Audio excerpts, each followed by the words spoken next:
The story. On the way to a family reunion, my husband went pale and whispered, "Turn the car around now." I thought he was joking. But he wasn't.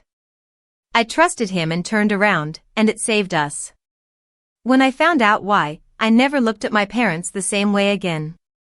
The plan was simple: leave early, snacks in the back seat, coffee up front, a few hours of driving, cross into Canada, hug people I hadn't seen in a while, and pretend to enjoy potato salad.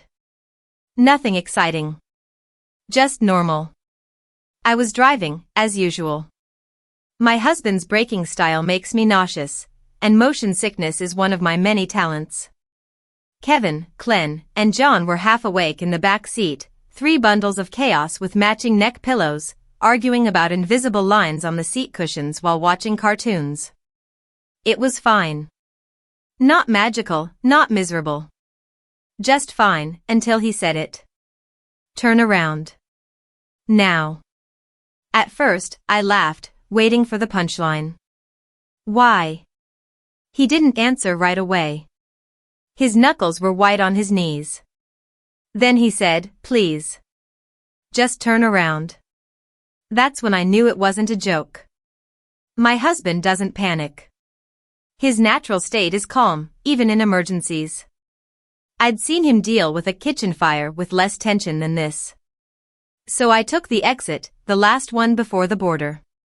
The road curved off gently, almost like it was giving me a second chance. His shoulders dropped, just enough for me to notice. "Okay," I said. "Want to tell me what's going on?" He shook his head. "Just drive. Anywhere but there." The kids started noticing. "Are we going the wrong way?" Glenn asked. "We forgot something," I said automatically. "What?" Kevin pressed. "I'll tell you later." "Is it snacks?" John chimed in. I didn't answer. My husband didn't either. For 20 minutes we drove in silence. Miles of trees and an invisible weight pressing on the back of my neck. Then he said, "Take the next turn off." It was a narrow access road with no sign. One of those places you only find when you're lost or about to be. I pulled over. He unbuckled. "Stay here." He got out, went to the trunk. My hands were sweating. My heart pounded heavy and strange, like it already knew. After a minute, he came back to my window. "Can you come out?" "Why?" "I need you to see it." His voice wasn't angry or scared, just tired, but certain. I followed him to the trunk. He didn't explain, just opened it and pointed. I looked inside and forgot how to breathe. I wasn't scared. Not yet. Fear was still on its way. What I felt was heavier, like falling through the floor of my life. In the trunk, stuffed in a red duffel bag my parents had given us to help with space, were packets. Plastic sealed, hidden between clothes. Not medicine. Not vitamins. Nothing that didn't end with handcuffs and headlines. I didn't speak. Neither did he. The silence said it all. "They put that in our car," I whispered. "With the kids," he said quietly. I looked at the sky. Still blue, still calm. It felt wrong, like the world hadn't gotten the memo. "How did you know?" I asked. "When they gave us the bag," he said. Something in their eyes. Like it was already done. I walked slowly back to the driver's seat, sat for a minute, then started the car. The kids were still watching cartoons, oblivious. My phone buzzed. Mom. Then Dad. Again and again. I didn't answer. I didn't need to. We drove straight to their house. Parked. Walked in with the bag.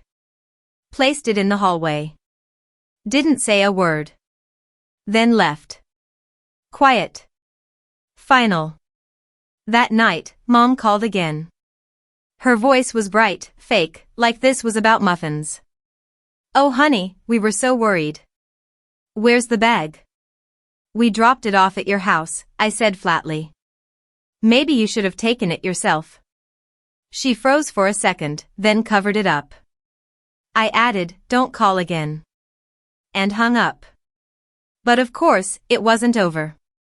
They showed up at my door days later. No warning, no apology. We wanted to clear the air, Mom said with her practiced smile. I crossed my arms.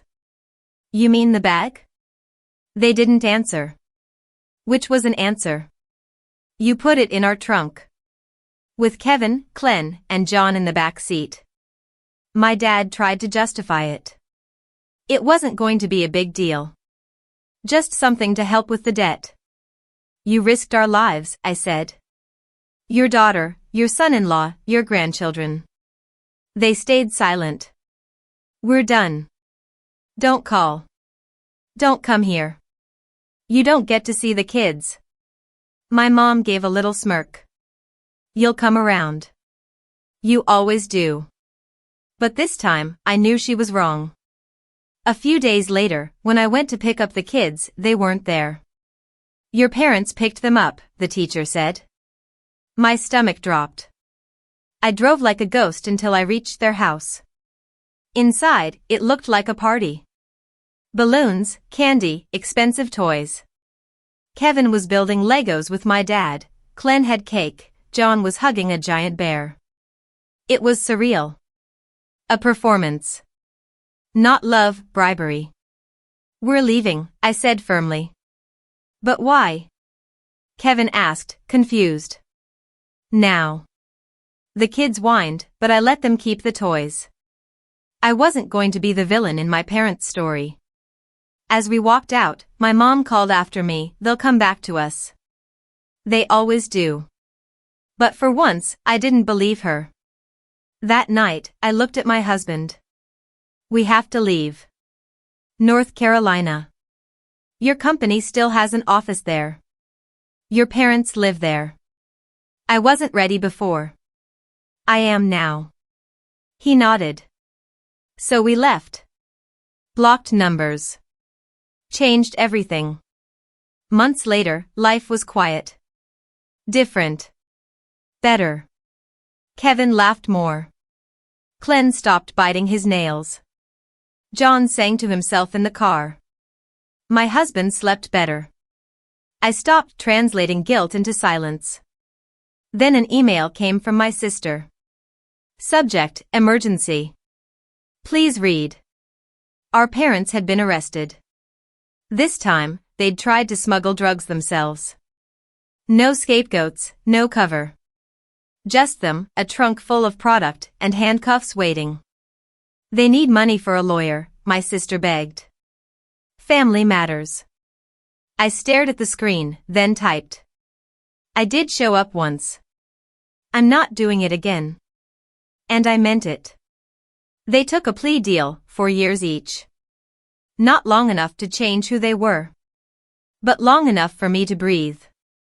And now, sitting in North Carolina with my husband and Kevin, Glenn, and John, I finally understand something.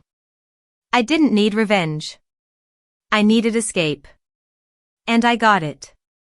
But you tell me, did I go too far, or not far enough?